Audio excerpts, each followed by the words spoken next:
Hello. Hello again, everybody.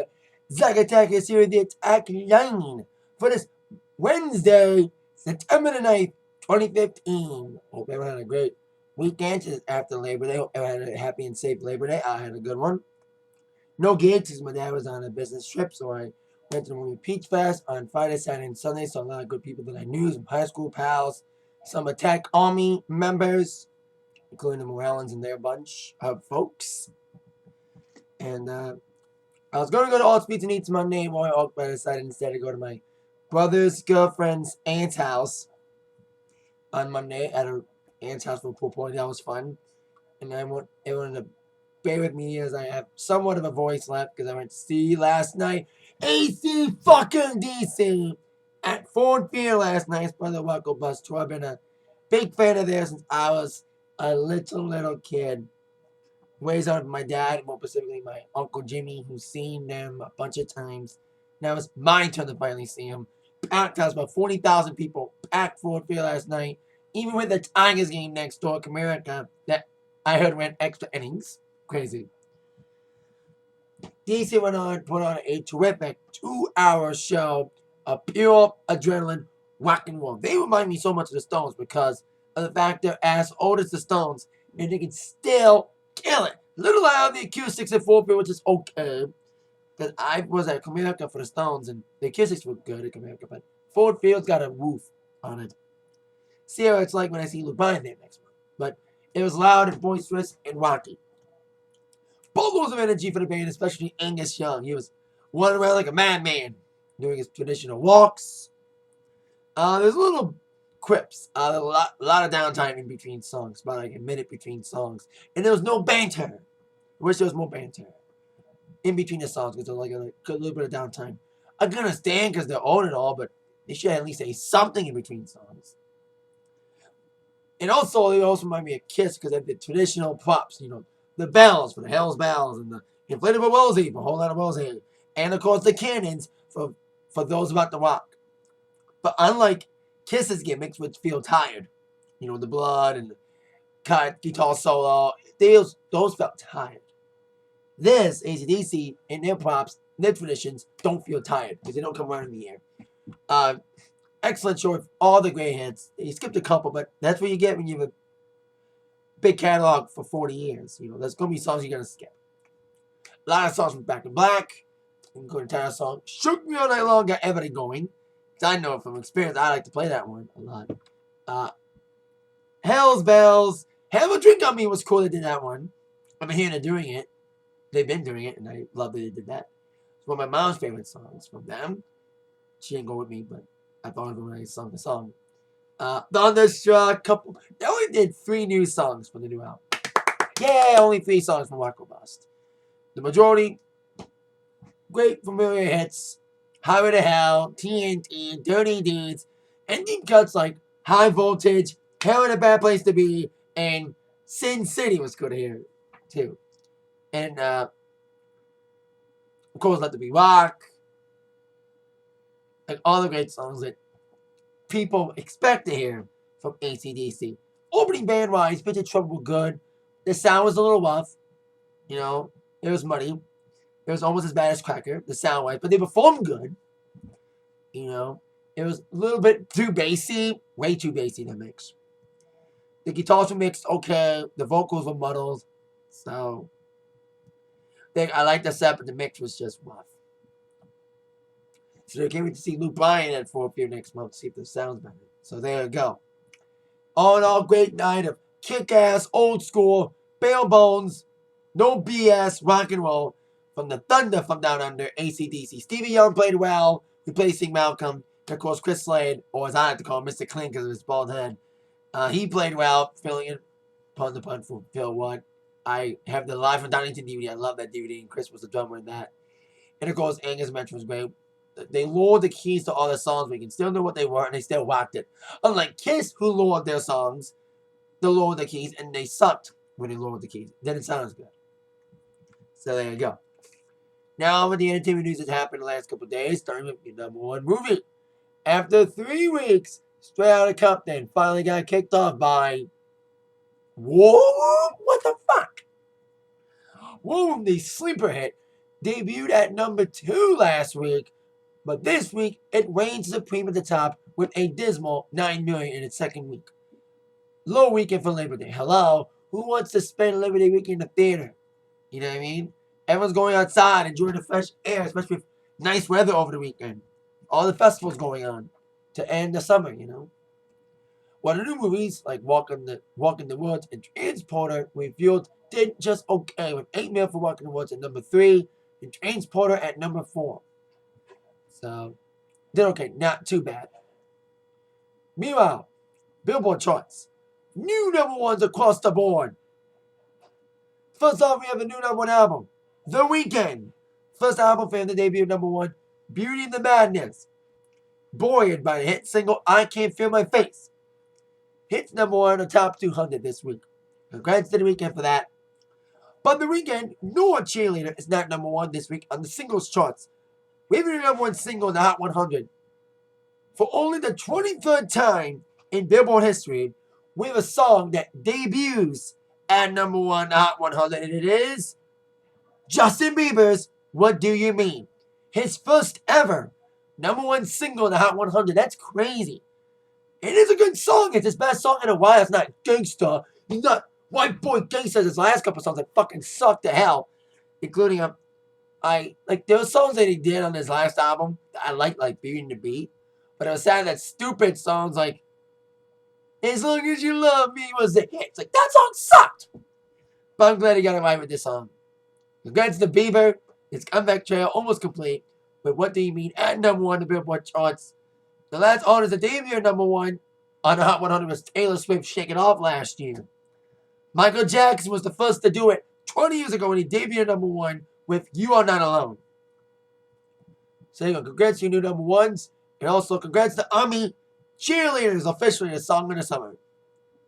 No shit. According to Billboard. It's been a lot of weeks at number 1. And I love that one. So congrats to Omi. We'll see if the song of the summer curse continues with people not able to top their song of the summer song. Ain't that right? Iggy Azalea and Robin Thicke.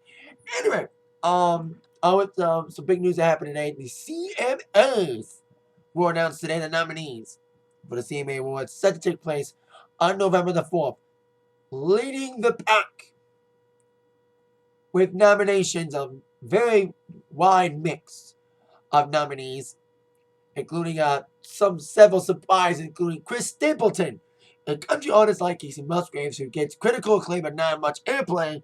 He got some big nods, including Best Male Vocalist, along with Blake Shelton, Eric Church, Luke Bryan, and Dierks Bentley. His album is nominated for Best Album of the Year, along with Kenny Chesney's album, Big Revival, Casey Musgraves' album, Pageant Material, and Jason Aldean's Old Boots, New Dirt, and LPT Painkiller. They got a lot of nominations, LPT, including Best Duo Group, and several nominations for the controversial yet successful, hugely big single, Girl Crush, getting nominations for the Song of the Year, battling American Kids from Kenny Chesney, Like a Cowboy, Randy Houser, cool to see him get nominated, Like a Wrecking Ball, Eric Church, 2 likes, and Take Your Time by Sam Hunt, along with Single of the Year, taking on American Kids, I Don't Dance, Lee Bryce, Take Your Time Again by Sam Hunt, and Talladega, Eric Church. And Girl Crush is also nominated for Best Music Video against Casey Musgraves, Maddie and Tang, Miranda Lambert, and Carrie Underwood. Of course, those two, Carrie and Miranda, nominated once again for female vocalists, adding Leanne Womack, Miranda Lambert, friend Casey Musgraves, and, big surprise, Kelsey Ballerini, up-and-coming artist with her hit single Love You Like You Mean It. Also going up for Best New Artist against Maddie and Tay, Sam Hunt, Thomas Rhett, and Chris Stapleton. Of course, one of the big awards, Entertainer of the Year, we got, of course, your usual suspects. Eric Church getting a nomination, that was cool. Along with past winners. Past winner, Kenny Chesney. Yeah, past winners. Kenny Chesney, Luke Bryan, and Garth Brooks with Miranda Lambert. Luke Bryan's the reigning CMA Entertainer of the Year. And of course, he beat Garth Brooks at the ACMs earlier this year for that same award. We'll see if the young boys can teach the old dogs new tricks, or can the old dog reign supreme again? We shall see on November the 4th when Miranda Lambert's friends Brad Paisley and Carrie Underwood once again host the awards, the best hosting duo besides Amy and Tina, on November the 4th. We have no word on any performers yet. We'll hopefully get those announced very, very soon. Now, on with news on the Super Bowl. NFL season starts tomorrow. Steelers and the Cheaters. I mean the Bats. Steelers and the Cheaters. The Bats. Anyway, they start the season tomorrow. But of course, Super Bowl is only a few months away.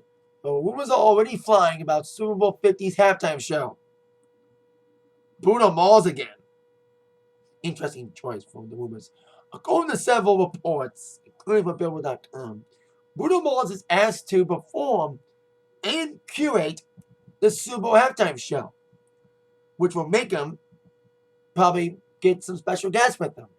Now, I was skeptical when he was the Super Bowl halftime show at Super Bowl 48. He didn't have enough hits yet at the time. But I think he did well. And when it comes to special guests this time,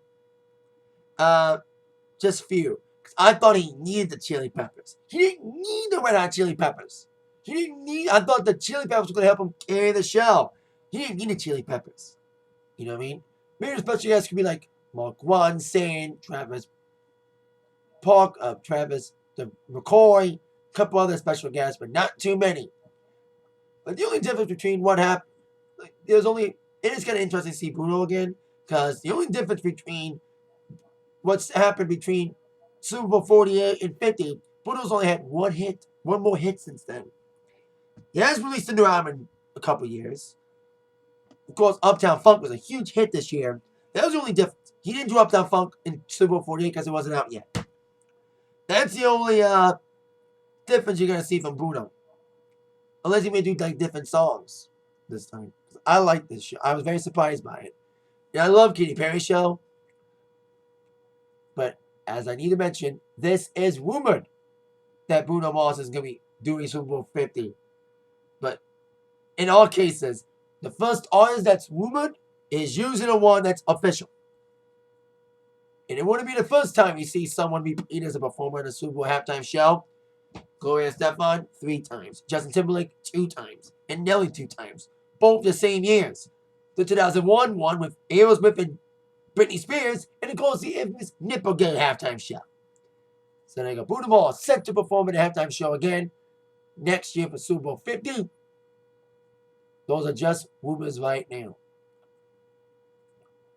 On with our next 2 movie news now, involving who's going to sing the next Bond song, plus news on a remake of a 1989 cult classic, Roadhouse, with a surprising pick, an interesting pick, chosen to play the Patrick Swayze role. First off, James Bond. Singing a James Bond song, being asked to perform a song for that franchise has been a huge honor. And the list of people that has sung a song for the James Bond films, it's a who's who. I cannot name them all, but just to name a few: Carly Simon, Paul McCartney, Duran Duran, Madonna, Garbage, and Adele, and Tina Turner. Add to that list Sam Smith. After keeping it a secret for so long, it was finally official that Sam Smith is singing the new song, Writings on the Wall, to be released on September 25th, with the movie Spectre coming out on October 26th in the UK and November 6th in the US. He wrote the song with Jimmy Napes, who he co-wrote the big Grammy-winning hit Stay With Me with. Smith told BBC Radio that the new song from James Bond is a classic love song. It took the pair 20 minutes. Hope it's a good love song, not about a breakup. He tweeted it out as well, saying that this is one of the highlights of my career. I am honored to finally announce that I will be singing the next Bond theme song. I am so incredibly excited to be part of this iconic British legacy and join an incredible lineup of some of my biggest musical inspirations. Of course, the ones that I named have performed theme songs for Bond in the past. So can't wait to hear the new song from the Bond film. I saw Skyfall, which is pretty good. So I've seen a couple of Bond films. GoldenEye a little bit. The Water's Not Enough.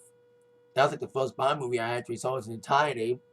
Then Die Another Day. And I skipped the first couple movies with Mr. Craig. I didn't see Casino Royale or Quantum of Solace, but I did see Skyfall. So congrats to Sam Smith for this big honor. Speaking of being honored to fulfill a role, of course, a famous sports star has been named in the new remake of the 1989 cult classic, Roadhouse. Of course, the cult classic taking place at a bar by the bouncer. Of course, the main role was played by Patrick Swayze. And Patrick Swayze's role was a tough guy. And you need a tough guy to play his role. Well, there aren't many tough guys left. How about a tough woman?